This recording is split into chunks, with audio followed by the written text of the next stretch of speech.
guys, it's Nick here from Critical Hit, and it's also Trevor. And what are we talking about this week?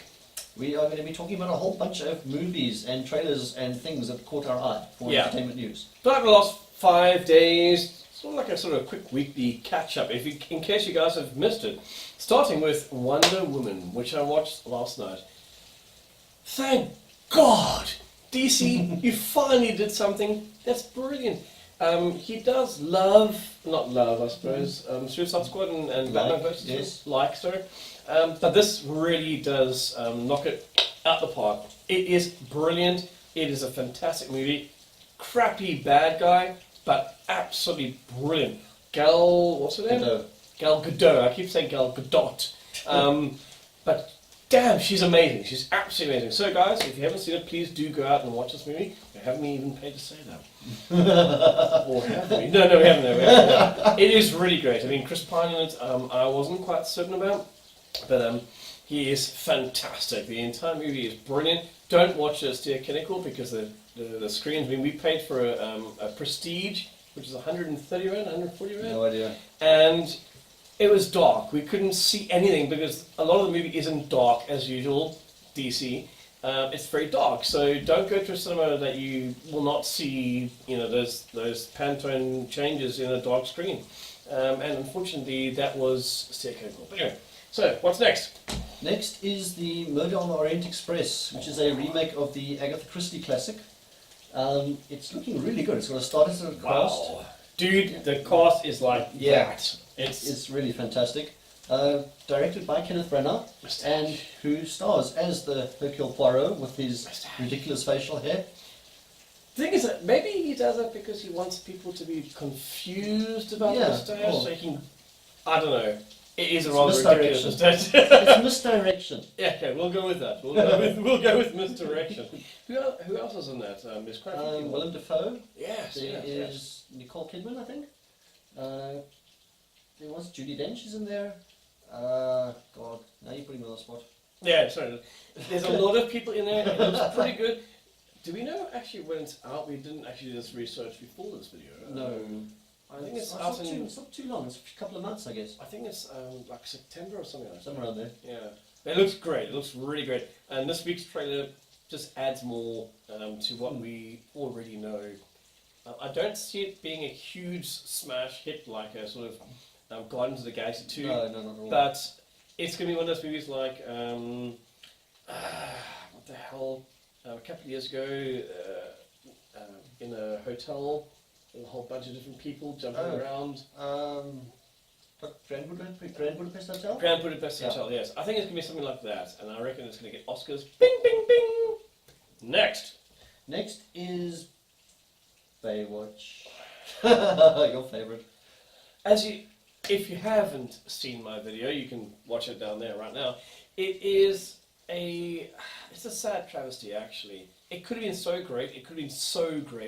The trailers look great. They really do look great. I enjoyed the trailers. Yeah. The trailers were actually, they really made me excited about this movie. They really made me excited. And then they delivered something that was inconsistent.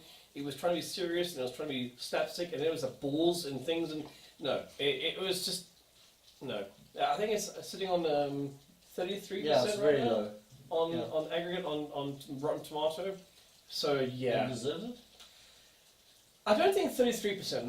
No. I would say something around 50%. I think you will enjoy it, but it's just not that great, unfortunately. I mean, Dwayne Johnson does a very good job in trying to support the rest of the cast. Well, not the cast even actually. The story. Zac Efron. Zac Efron is absolutely amazing, especially in the second half. He's actually what carries the movie for me. But yeah, not so great. Next is Logan Lucky from Steven Soderbergh, who actually retired not too long ago, but then he's back for what it looks like to be a comedy, surprisingly enough. Which is really weird, because he actually said he was retiring from directing, and then suddenly he comes back. Now, most people who retire from directing will come back and they'll do a movie like something dramatic. Inception or Shutter Island or something like that. However, he comes back and he does a car movie? Yeah.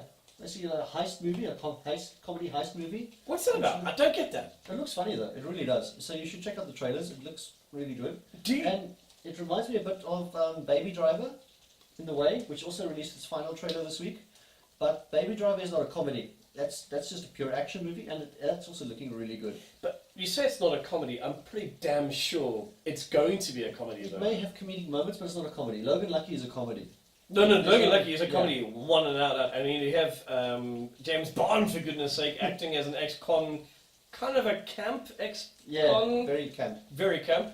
And he looks fantastic in that Yeah. role. I have to say, he looks fantastic. So, I mean, I'm not quite sure about it, but we'll see. We'll see. What's next on the agenda? Preacher season 2. Oh, yeah.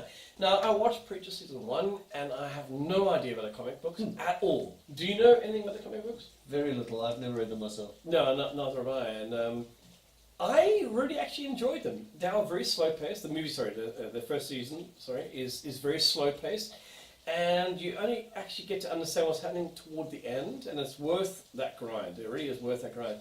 Season 2 is looking like a load of fun, which season 1 probably should have drawn a lot into. Yeah, as far as I understand it, from the comics, season 2 is basically starts where the comics start. And what's next? Okay, next is a horror movie. I am not a big horror fan. I think that's pretty much known. But It Comes at Night actually looks pretty damn good to me. Does it? Yes, to me. I know you don't really particularly like it. I wasn't Because talking you about that, haven't but yeah. The movie actually looked. Trev wrote an article this week, and it was a second trailer, or Yeah. was it actually Yeah, was the second there's, trailer? Wasn't it? there's two trailers. The first trailer looks pretty generic story-wise. It's just a remote cabin in the woods where a family is like looking after themselves because there's some mysterious illness or something like that has taken over the world. Yeah, hiding away from And- everyone and they let yeah. the family in, which always works out. And Yes. but the thing is, I have to say, It looks a little the more second- psychological than actual, like a monster feature in a sense. I mentioned to you earlier today, I didn't like the way that the actual trailer was put together with these different boxes and writing that happened across the screen. No, that I like. Because I was distracted by reading, and I didn't see what was actually happening. Then I was watching, and I wasn't reading. But that just might be Oh, I because it's enjoyed slow. it. Well, I enjoyed it. Well, it also might be because it's slow. I'll say nothing. Yeah. All right. Moving on next. What's next, darling? Next is your Harry Potter fan movie. Yeah. Now this. What the hell is it even called? It's something to do with Voldemort.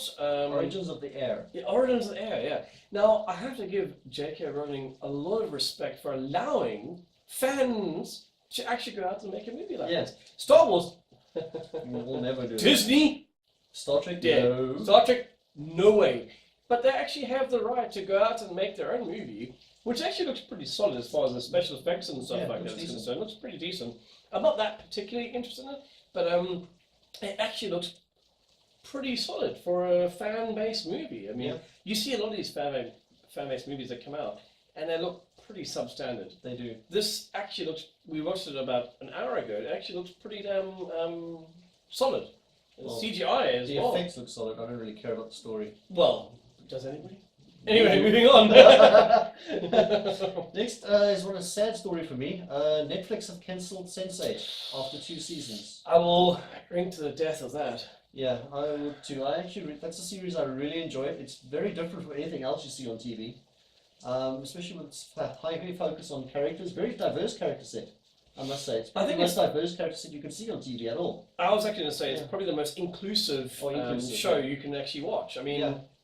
and that is actually fantastic. You don't get to see that in many shows. I mean, Yeah. you watch Lost, for example. They Slight tried little bit of it, yeah. a little bit, but I mean, I've seen the first season, and it was brilliant. I mean, Yeah. Wachowski siblings. Yes. They know how to Great job. direct. They really know how to direct. Yeah, season 1 was more of a character study than an actual story. There was very little story to season 1. It was mostly just focusing on the characters and the development. It was really, really great to see. I heard this as well. I mean, even from Jeff, for example, the editor of Critical Hit, he didn't quite like season 1, but season 2 just got him. And Yeah, that now was they story orientated. and now they just decided to. Is that because of? Do you reckon? I mean, do you think it's because they have been overfunding, like making movies like what's the one with Brad Pitt now? War Machine. War Machine, for example, which costs apparently was it 80 million, $90 million to make, What? and it's been given a 2 out of 5 aggregate 55% on Rotten Tomatoes, which Craig actually wrote about. Which is fair, actually. 55% isn't bad. Really. It's not bad, but I mean, like it's good or bad. It's a lot of money to sink into a movie, Yeah. and then you take it away from something that has dead fast fans. But, yeah, it depends. I don't know how many people were really following Sense8. I mean, it's pretty much I would say it's more of a niche series than something like the Marvel series, which would have tons of fans. Agreed. Yeah, like if you look at Agents of Shield, for example, you're going to have millions of fans there, like multiple millions of fans. Whereas it's a pity. I think it's a shame. I think we're actually losing something there. Yes, I think we actually are losing something there. Very much. Anyway, the next thing, War Machine. Just talking about that. It just worked out. Craig did a great review earlier this week. I actually really enjoyed it. Maybe it's because my brother is ex-UN Army boy kind of stuff, and I thought Brad Pitt was brilliant. I think it was over character to a certain point where I saw that in the trailers. Yeah, he was a little bit too far there. Yeah. But his actual role in the movie, I thought was quite great. I would still say go and watch it. I mean, if you have Netflix, why not? Yeah. And finally, we turn to The Little Hours. I think that is a movie that's going to upset some people, or it really has. I think there's some Catholic league or whatever that's already damned this thing to hell. Because it's, for those of you who don't know what it is it's actually based on a 14th century story collection called The Decameron by an Italian author. I can't remember his name right now. It's actually regarded as a classical masterpiece, one of the early Italian literature. Oh, really? Yeah. I actually didn't know that. Yeah. But it is, for this particular one, it is a story based on a group of medieval nuns in the convent, and they really go after a new, young, handsome man that is employed there. I kind of feel sorry for him, but at the same time, if you look at the nuns, I really don't feel sorry for him. It's a really weird mixture. It's going to really offend a lot of people. Yes, it will. Yeah, and it really will. And it's R-rated. It's not subtle. I mean, I just watched the Green Band trailer for that, and I was laughing my head off. He says that there's a Red Band too, and yeah, apparently it's pretty risque. Yes, you could say that. So, any other things this week that you would point out as far as movies are concerned? Not really. I think we covered most of the good stuff. I think we have covered most of the good stuff. Yeah, I mean, as far as series are concerned, I think Gods, also American Gods, it's a bit up and down at the moment. Yeah, I haven't watched it yet, so I can't really say. Yeah. But yeah, I mean, otherwise, movies are looking solid. I mean, like I said, we have Wonder Woman. Next week is The Mummy, isn't it? Yes, next week is Mummy. I'm looking forward to seeing that. I really am. Really excited. I really hope it works. Yes. Like Wonder Woman worked, because if this doesn't work, the franchise is fucked. Excuse my language. Because this is a Tom Cruise movie. If the first movie doesn't work, the other 3 or 4 or 5 or however many. Yeah, because it's the first installment now, officially, after Dracula Untold didn't really do it, for the Dark Universe. And if that doesn't work, that's the whole universe down the drain. Yeah, it's a lot of money. Like, for example, King Arthur. You did not say that. Alien. Sorry, they're not good. Or how about Gods of Egypt? Yeah, that too. Yeah. Potential franchises bragged about destroyed because unfortunately they're rubbish. Yeah, the first movie wasn't good. Sorry. Wasn't good. Sorry. You know. But I think we have a couple of good movies to look forward to. Yep. We have what do we actually have to look forward to this year? We've got Transformers, the new Transformers, the Last Night, which I'm not really that interested in. No. We have Star Wars though, which is going to be solid. You know for a fact it's going to be solid. I'm looking forward to that. What else we have? We have Blade Runner. Yes, that actually does look really good. I wasn't sold on the trailer or on the remake sequel initially, but the trailers actually make it look really good. Ryan Gosling, like Harrison Ford. Please correct. Please no. Please no. The world. Please no. But anyway, we hope you guys enjoyed this. This is a quick catch up from last week, and we'll see you again. Yes, sometime.